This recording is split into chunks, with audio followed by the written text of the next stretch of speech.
और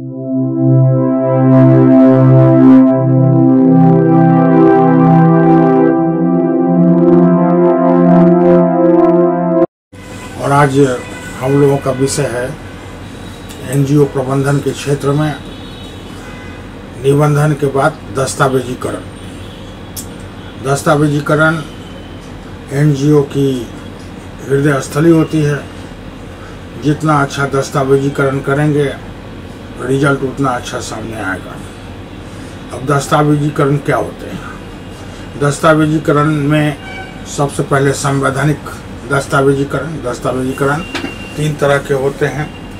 संवैधानिक दस्तावेजीकरण,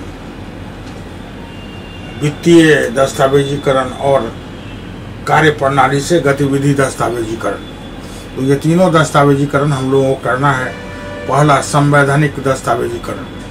हर एनजीओज को अपने एनजीओ का आम सभा और कार्यकारिणी की मीटिंग करनी होती है। इसे स्टैट्यूटरी रिकॉर्ड कहते हैं। एग्जीक्यूटिव कमिटी मिनट्स बुक और जनरल बॉडी मिनट्स बुक। जो चर्चा होती है कार्यकारिणी समिति में या आम सभा में, उसको रिजॉल्व करना पड़ता है, उसके प्रस्ताव को पास करना पड़ता है या बहुमत से रिजेक्ट करना पड़ता है। प्रस्ताव बहुत आते हैं, लेकिन किसकी स्वीकृति होगी ये रिकॉर्ड कार्यकारिणी समिति और आम सभा के दस्तावेज में होता है। कार्यकारिणी समिति बायलॉज के मुताबिक हर 3 महीना में कम से कम एक बार जरूर मीटिंग करेगी। कुछ बायलॉज में 2 महीने में भी, या बायलॉज के प्रावधान के हिसाब से कार्यकारिणी समिति अपना मीटिंग करती है। और जिसका अभिलेख जिसका रखा जाता है, लिखित रखा जाता है कि भविष्य में ये संदर्भ के लिए कि ये रिजोल्यूशन पास हुआ। अब आम सभा क्या है? साल में एक बार एनुअल अकाउंट बनाने के बाद उसके 6 महीने के अंदर में एक आम सभा करनी होती है और 2 रिकॉर्ड। एक रिकॉर्ड एनुअल अकाउंट्स जो ऑडिटेड होता है, ऑडिट रिपोर्ट, जो आम सभा के द्वारा चयनित अंकेक्षक होते हैं, वो इसमें अंकेक्षण करने के बाद एक रिपोर्ट देते हैं जिससे एनुअल अकाउंट्स कहा जाता है।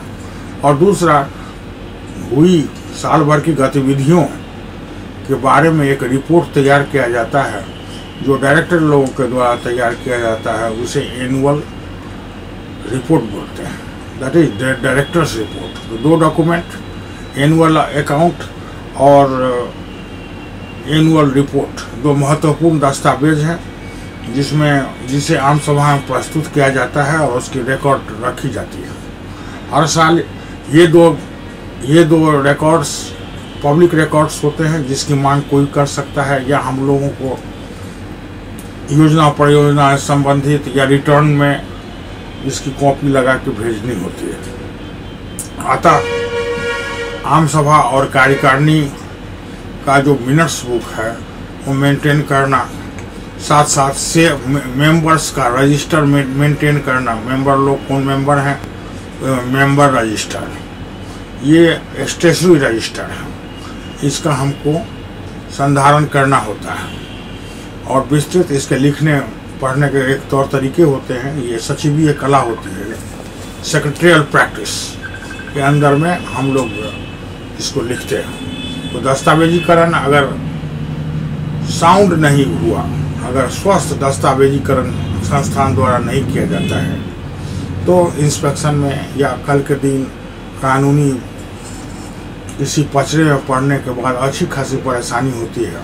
इसलिए एनजीओ को चाहिए ये संवैधानिक डाटा जो दस्तावेज हैं उसको मेंटेन करके रखें। और अब दूसरा वित्तीय दस्तावेजीकरण।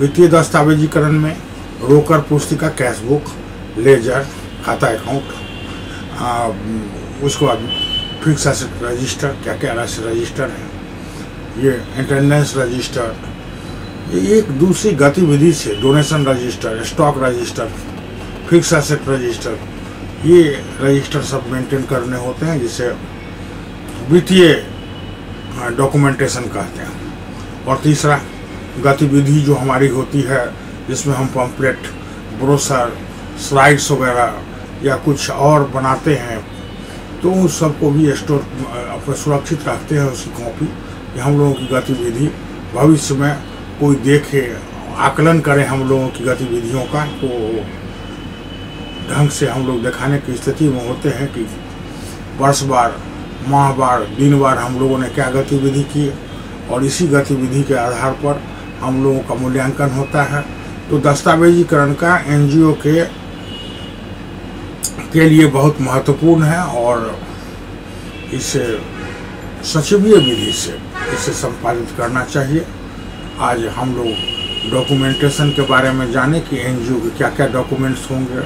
एनजीओ को तो ये 3 तरह के डॉक्यूमेंटेशन हुए, एक संवैधानिक, जिसे स्टैच्यूटरी डॉक्यूमेंटेशन कहते हैं, दूसरा फाइनेंशियल डॉक्यूमेंटेशन, और तीसरा एक्टिविटी डॉक्यूमेंटेशन।